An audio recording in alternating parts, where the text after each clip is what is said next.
Mesdames, Messieurs, bonsoir. La marche vers la mise en place d'une charte pour la paix et la réconciliation nationale au Mali. L'initiative est des plus hautes autorités de la République. Le document dont il est question sera un document de référence pour toutes les initiatives, actions et activités concourant à la sécurité, à la paix et à la réconciliation et au vivre ensemble. Il s'agit là d'une des résolutions du dialogue intermalien tenu il y a un an. Une commission chargée de la rédaction de ce document censé sceller la paix, la réconciliation et le vivre ensemble entre Maliens est à pied d'œuvre depuis un certain temps déjà. Elle est présidée par l'ancien Premier ministre Ousmane Youssouphi Maïga, avec à ses côtés de nombreux experts et autres personnes ressources connues pour leur parcours et leur engagement dans l'œuvre de construction nationale. Zeni Moulaye, bonsoir. Bonsoir, M. Konaté. Vous êtes ancien ministre, ancien ambassadeur, vous êtes membre de la commission nationale citée plus haut. Elle est, je rappelle donc à nos téléspectateurs, chargée de proposer le projet de charte pour la paix et la réconciliation nationale. Vous êtes donc le président de la sous-commission réconciliation nationale, cohésion sociale et vivre ensemble. Bienvenue sur le plateau de l'invité de la semaine et merci d'avoir accepté notre invitation.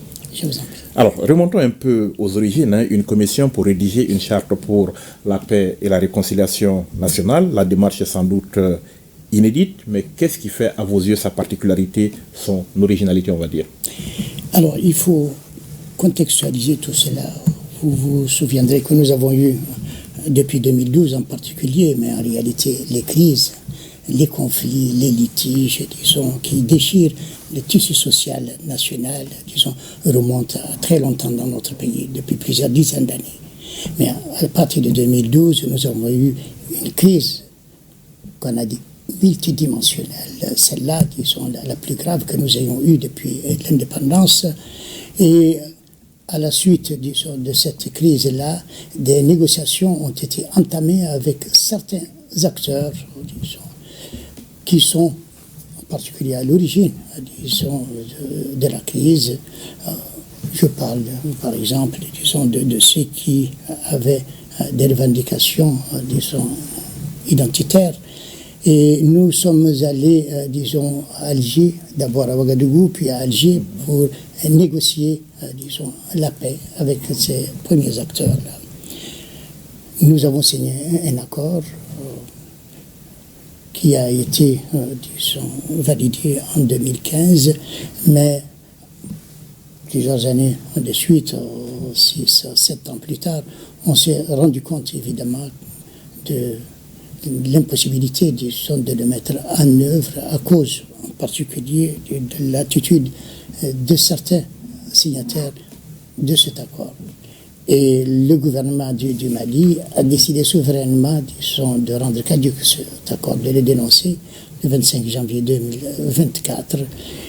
Du coup, nous nous sommes retrouvés dans un vide, disons, j'allais dire, juridique par rapport, disons, au problème de paix et de sécurité, en particulier dans le nord du pays, mais après on a vu que ça a progressé un tout petit peu vers le centre et même un peu au sud, et il fallait évidemment combler ce vide.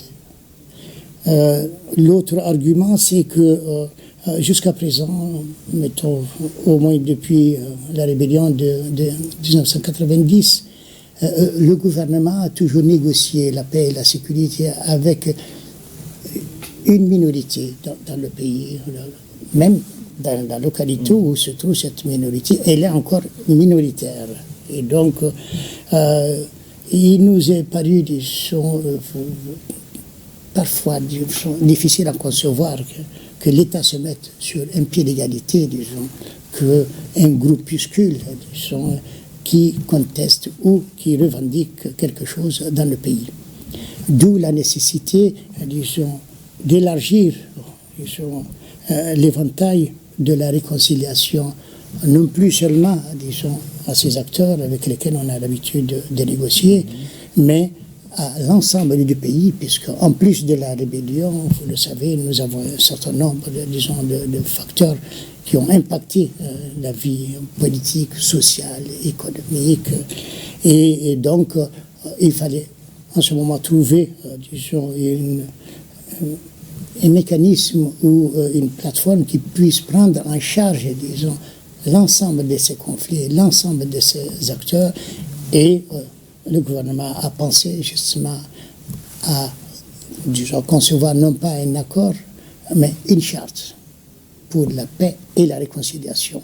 Et cette charte concerne l'ensemble de la République du Mali. Alors, au lieu qu'on se mette à recoller les morceaux chaque fois qu'il y a une crise, on doit avoir un document, un cadre périn pour gérer la crise en République du Mali. Absolument, non seulement périn, mais vraiment ouvert sur toutes les dimensions de la vie de la nation, sur les dimensions politiques, économiques, sociales, culturelles, etc.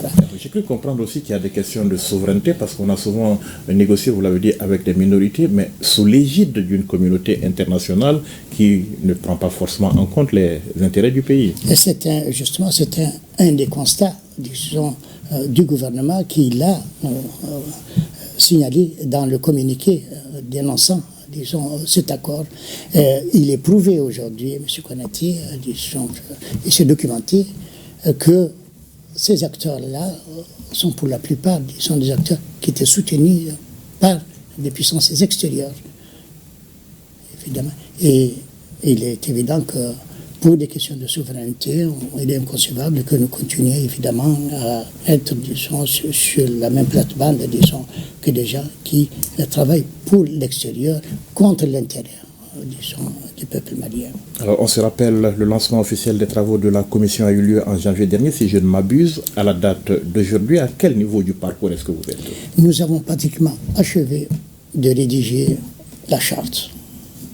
J'ai bien dit, pratiquement. Absolument. Mais actuellement, en principe, la semaine prochaine, nous devrions rencontrer, disons, le gouvernement, l'ensemble du gouvernement pour sa validation, au moins avoir des observations, des suggestions et les recommandations du gouvernement s'il y a lieu. Et dans les semaines qui suivent, remettre ce rapport à M. le Président de la transition chef de l'État. Alors, vous avez dit pratiquement terminé. Rappelez-nous un peu le chemin parcouru pour arriver au niveau où vous êtes aujourd'hui. Alors, ça se commençait d'abord par le dialogue, comme vous l'avez dit, le dialogue intermalien, donc qui a réuni, disons, ce qu'on appelle toutes les forces vives de la nation, aussi bien à l'intérieur du pays qu'à l'extérieur. Les Maliens établis à l'extérieur, mais aussi nos missions diplomatiques et consulaires.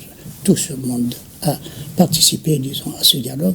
Et ce dialogue a donné naissance, disons, à plus de 300 résolutions et recommandations.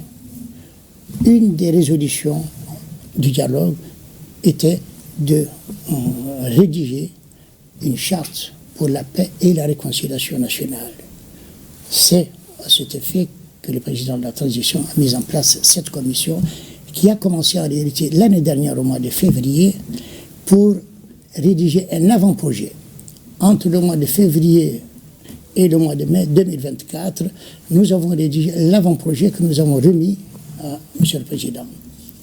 Il nous est revenu plus tard pour mettre en place une commission, cette fois de rédaction du projet, proprement dit, et c'est ce projet qui est actuellement, disons, sur la table, pratiquement finalisé. Nous sommes en train de le finaliser avec le gouvernement.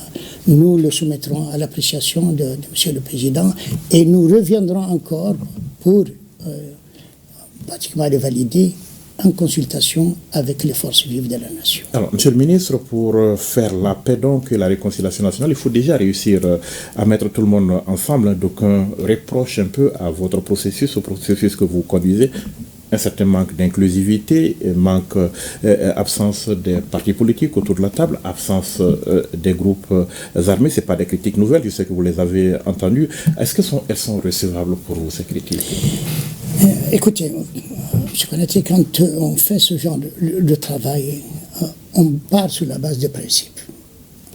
Nous sommes partis sur la base de l'inclusivité. Et un appel solennel a été fait d'abord par le président de la transition, puis par le président de la commission, à toutes les forces vives de la nation. Et pour nous, sans discrimination, que ce soit, disons, un citoyen, que ce soit un groupe de citoyens, une communauté, disons, un groupe armé ou non armé, en principe, le dialogue était ouvert à tout le monde. Et vraiment, pour que personne ne soit exclu, on a même fait des plateformes, disons, électroniques sous lesquels ceux qui sont à l'extérieur et qui ne peuvent pas être ici pour une raison ou une autre puissent s'exprimer. Et là aussi, nous avons reçu, disons, des centaines et des centaines de contributions, exactement. Et donc, de l'autre côté, vous savez que dans ce genre de choses-là, un peu comme l'Assemblée nationale, 147 députés représentent 22 millions d'habitants. Ouais. Nous ne pouvons pas, évidemment, sélectionner tout le monde. Des représentants, disons, ont été sélectionnés qui sont venus, évidemment, donner leur avis, donner leur contribution et travailler. De la même manière que nous avons des milliers de cadres, d'experts en l'occurrence, mais seulement une poignée a été sélectionnée pour rédiger la charte. Mais qu'est-ce qui vous fait penser, par exemple, que ceux qui n'ont pas voulu participer au processus d'élaboration du document peuvent se reconnaître finalement dans son contenu et prendre le train éventuellement en marche? Mais là, c'est une question de volonté politique et de volonté personnelle. La charte, elle est ouverte, la commission est ouverte, elle est disponible. Tous ceux qui voudront, disons, se reconnaître dedans, se reconnaîtront. Ceux qui ne voudraient pas se reconnaître dedans, il y aura un moment, probablement, ou un autre, où elles se reconnaîtront dedans, lorsque, évidemment, la charte sera consacrée comme étant, par exemple, disons, un document de politique générale, ou même une loi, pourquoi pas. À ce moment-là, la légalité, elle s'impose à tout le monde. Voilà. Alors, parlons donc de cette commission dont vous faites partie. On sait que c'est beaucoup d'experts, beaucoup de hautes personnalités, mais est-ce qu'elle a toutes les ressources qu'il faut pour cerner les contours d'une question, de questions aussi complexes que la paix, la réconciliation? Les ressources de quel ordre? Humaines et tout le reste. Non, mais je peux vous assurer que sur le plan des ressources humaines, nous avons toutes les compétences. C'est une commission multidisciplinaire, vraiment. Et donc, je ne connais pas de domaine, vraiment, où il n'y a pas de représentants, disons, au niveau de la commission. Et la question se pose justement par rapport à la complexité du sujet sur lequel on est, la paix et la réconciliation nationale. Non, mais il n'y a pas de problème de ce côté-là, parce que à partir du moment où nous avons les ressources humaines nécessaires, ce sont des problèmes de réflexion qui ne demandent pas en réalité ni beaucoup de matériel, ni de beaucoup de finances. Mais de l'autre côté, je peux vous assurer que la présidence de la République a pris toutes les dispositions pour que nous soyons dans les meilleures dispositions possibles, disons, dans le meilleur confort. Et donc, nous travaillons, disons, sans aucun problème. Absolument. Rien ne nous manque véritablement. Et comme je vous l'ai dit, ce sont des problèmes de réflexion. C'est à nous, évidemment, de mettre le paquet. C'est à nous, disons, de concevoir ce truc. Et vous le dites, oui, ça paraît, disons, complexe, mais pas pour le niveau d'experts que nous avons. Nous avons des experts dans toutes ces dimensions-là, de paix, de sécurité, de cohésion sociale, de vivre ensemble. Nous avons des experts économiques également. Nous avons des journalistes. Nous avons même toute une commission chargée de la communication et qui travaille à ce sujet-là. Alors, venons-en à la chose elle-même concrètement. Une charte pour la paix et la réconciliation nationale. D'abord, c'est quoi une charte et quels sont les principes de base sur lesquels vous avez fondé le projet que vous avez en main? Alors, une charte, c'est une plateforme et surtout un document de référence. Vous l'avez tout à l'heure rappelé au début de l'émission et ça, en réalité, c'est le président, dans le décret par lequel il a mis en place la commission, qui a décidé que la charte est le document de référence pour toute initiative, action, activité qui concourt à la sécurité, à la paix, à la cohésion sociale, à la réconciliation nationale, au vivre ensemble. Voilà la base, disons, de cette charte-là. Alors, les principes sont ceux qui guident, disons, l'action publique au Mali et qui ont aussi été énoncés par le chef de l'État et aujourd'hui consignés dans la Constitution.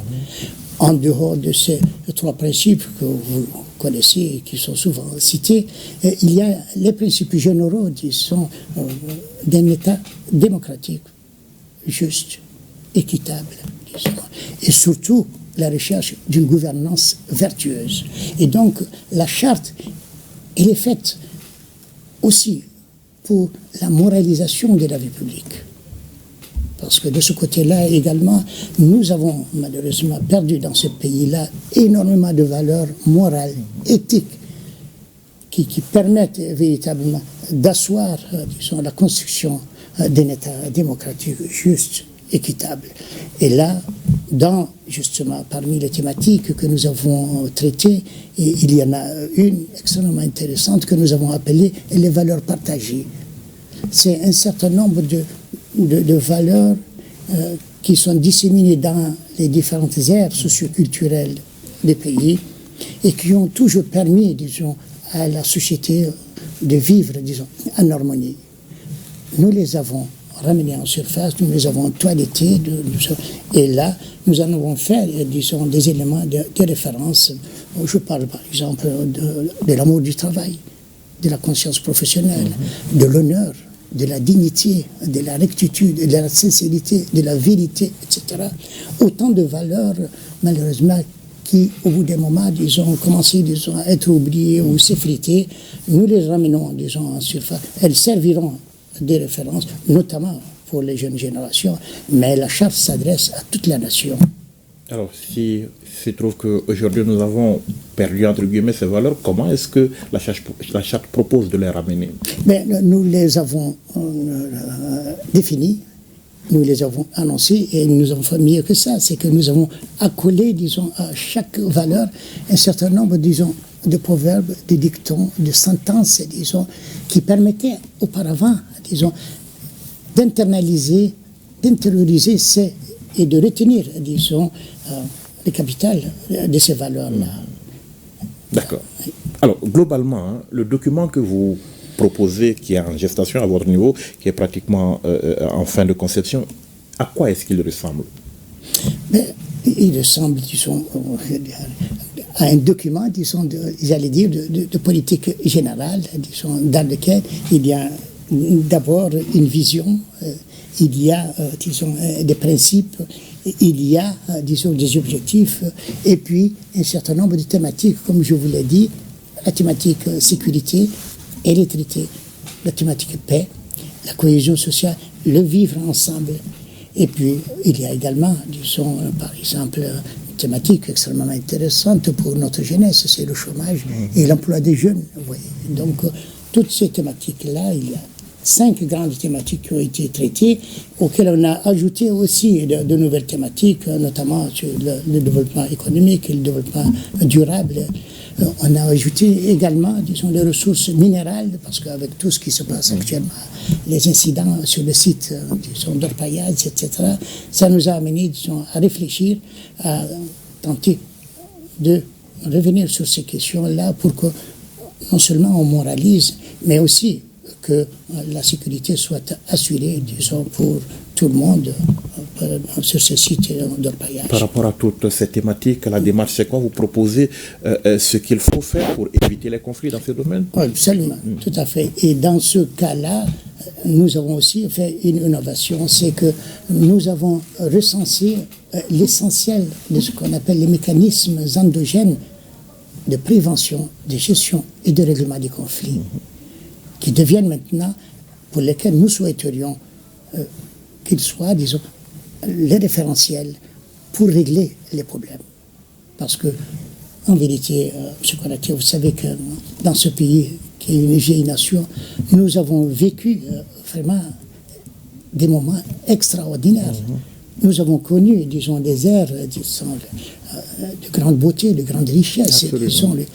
Et tout cela a été fait à l'époque sans ingérence extérieure. Nous ne connaissions pas la colonisation à l'époque.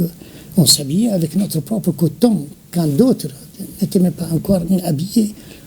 On cultivait, on produisait, etc. Et donc, nous avions aussi, évidemment que, comme toute communauté humaine, il y avait toujours des litiges, des conflits, etc. Mais nous avions nos propres mécanismes de règlement de ces conflits.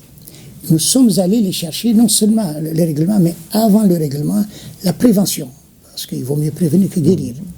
Donc nous avons sorti des modes alternatifs et des mécanismes endogènes de prévention, de gestion et de règlement des conflits qui devraient pouvoir servir évidemment à régler les problèmes qui se poseraient ou les crises auxquelles nous pourrions être confrontés dans l'avenir. Alors, en termes d'exemple, qu'est-ce que vous mettez en avant comme mécanisme endogène? Il y en a beaucoup. Disons, je peux vous citer, par exemple, la médiation. Nous avons un autre mode alternatif qui est la justice transitionnelle, disons, et qui est à cheval entre la justice traditionnelle et la justice moderne, mais qui nous permet, disons, de gérer les problèmes sans aller à la justice moderne et sans aller à des condamnations proprement dites. Vous voyez? Et donc, nous avons, il y a à l'intérieur du pays, disons, il y a un tas de mécanismes endogènes qui permettent évidemment de gérer les problèmes, les conflits, disons, familiaux, les conflits sociaux, disons, les conflits, disons, entre communautés. Il y a, disons, les rencontres intercommunautaires, qui est un autre mécanisme également qui permet, disons, d'appréhender les problèmes et de les régler, disons, au sein des communautés. Il y a par exemple, disons, nos communicateurs traditionnels, qui, à eux seuls, constituent une véritable institution et qui sont dépositaires, évidemment, d'un certain nombre de valeurs qui permettent de réguler la société. Et donc, on en a recensé, disons, une trentaine parmi les mécanismes endogènes, disons, de prévention, de gestion et de règlement des conflits. En termes de justice transitionnelle, est-ce que vous comptez aller dans la même direction que la CVJR en son temps, la communauté de justement, la CVJR est un mécanisme, disons, parce que la justice transitionnelle comporte plusieurs mécanismes. Parmi ces mécanismes, la CVJR est un mécanisme, est un mode par lequel, effectivement, on peut régler un certain nombre, disons, de problèmes.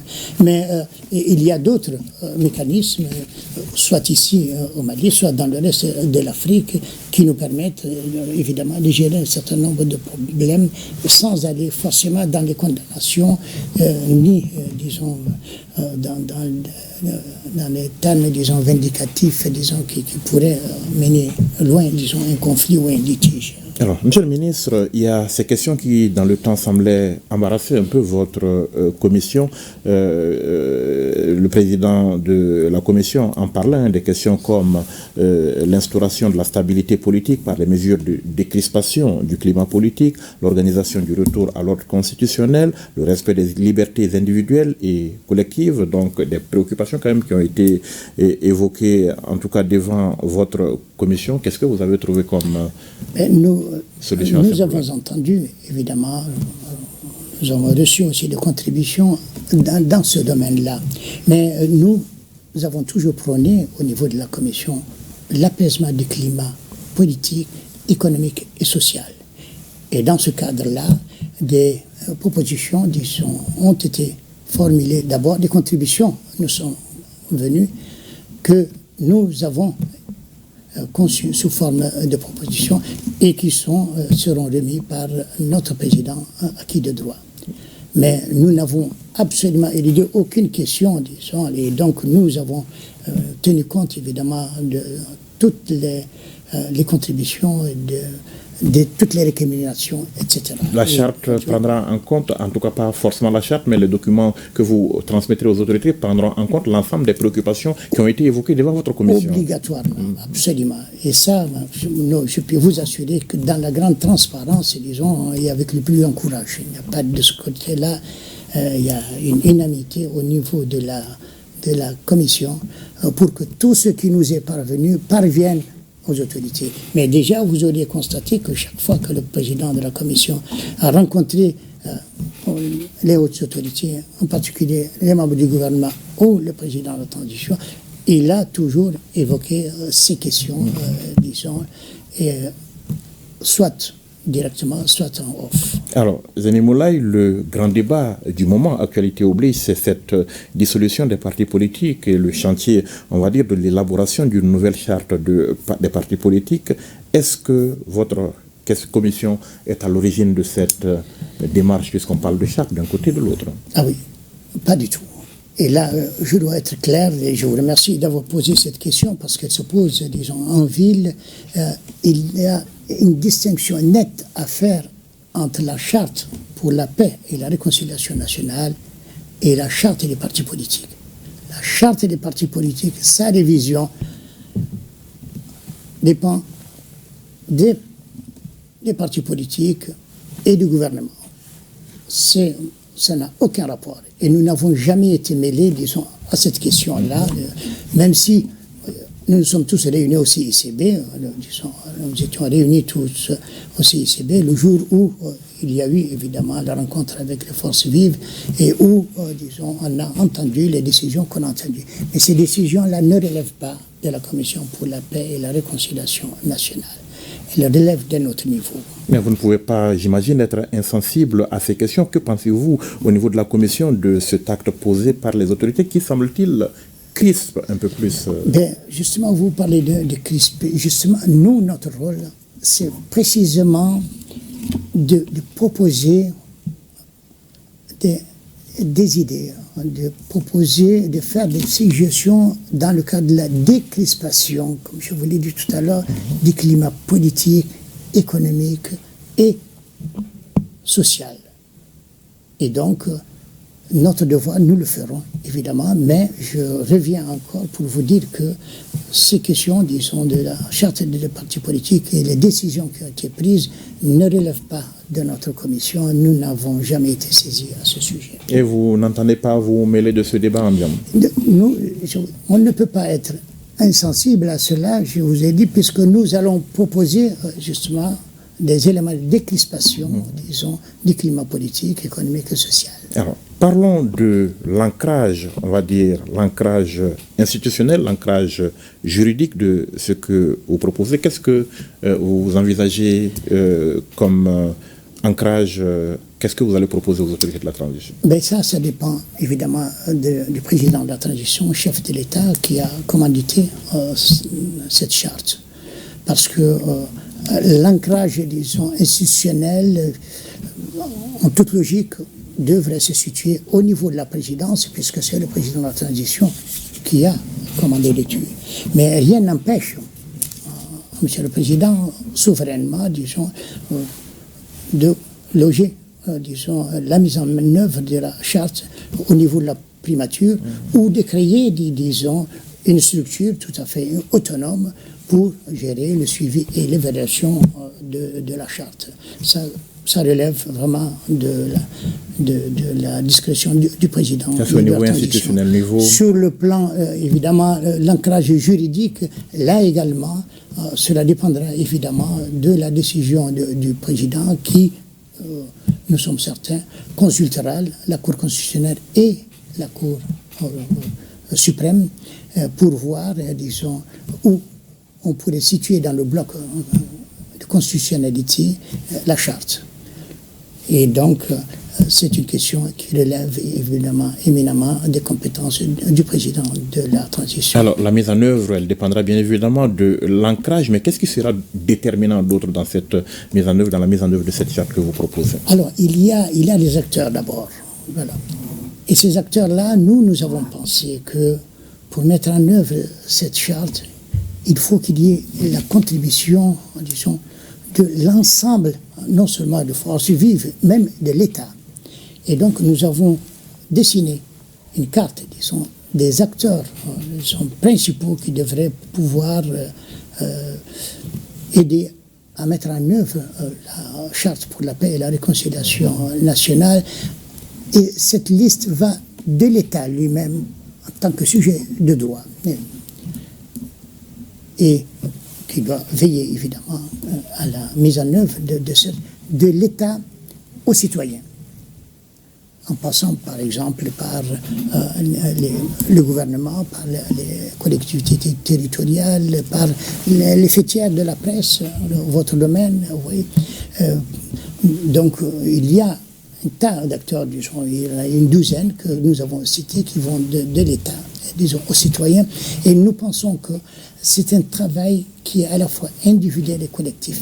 Tout le monde doit apporter, disons, sa contribution à la mise en œuvre de cette charte qui nous permettra probablement, disons, dans l'avenir, de mettre en place, disons, ou de construire vraiment un État paisible, vraiment réconcilié, vraiment avec une gouvernance vertueuse. De ce fait, est-ce que vous voyez un peu cette charte comme une baguette magique qui va nous permettre quand même de sortir de notre situation de crise? Pour être honnête, ce n'est pas une baguette magique, mais c'est une baguette à la dimension humaine et à la dimension de notre nation. Moi, j'ai l'intime conviction que si nous mettons en œuvre, disons, l'essentiel de cette charte-là, nous pourrions véritablement restaurer la paix et la sécurité dans ce pays-là. Nous pourrions consolider la cohésion sociale et le vivre ensemble et construire vraiment une nation prospère. La commission n'est pas encore tout à fait en fin de parcours. Comment est-ce que vous envisagez la suite de la mission? Mais ça dépendra de M. le Président. En principe, nous avons un mandat jusqu'au 30 juin. La semaine prochaine, comme je vous l'ai dit, nous rencontrons le gouvernement pour une dernière fois. Donc, ce sera une consultation du gouvernement qui aurait l'air, disons, d'une validation. Et la semaine suivante, nous pourrions déposer le rapport, disons, auprès de M. le Président. C'est à lui de prendre les décisions qui suivent. Alors, est-ce que ça a été difficile d'en arriver là? Ça dépend. Mais disons que c'était un travail vraiment très sérieux, extrêmement instructif pour nous tous. Et c'était pour moi en particulier une véritable école, disons, d'apprentissage d'abord, mais aussi une école de patience, une école de persévérance, où on a vraiment la diversité, disons, des expertises et aussi la hauteur des analyses, vraiment, m'a laissé personnellement une très bonne impression. Vraiment, j'en garde un souvenir inoubliable. Alors, qu'est-ce que le président de commission, de sous-commission, disons, que vous êtes au sein de cette commission, qu'est-ce que vous avez à dire aux Maliens avant de quitter ce plateau aujourd'hui? Eh bien, moi, je dirais, disons, aux Maliens qu'il est souhaitable, évidemment, que nous retrouvions, disons, tous ensemble pour d'abord faire la paix, renforcer la sécurité aux côtés de nos forces armées et de sécurité, pour aussi consolider la cohésion sociale et les vivre ensemble, disons, qui nous permettrait demain de construire un grand pays véritable, riche et prospère. Merci, Monsieur le Ministre, d'avoir répondu à nos questions. Merci, Monsieur. Merci beaucoup. Je vous en prie. Merci, Mesdames, Messieurs, de nous avoir suivis. Rendez-vous la semaine prochaine pour un autre numéro de l'invité. Bonne suite de programme sur l'ORTM.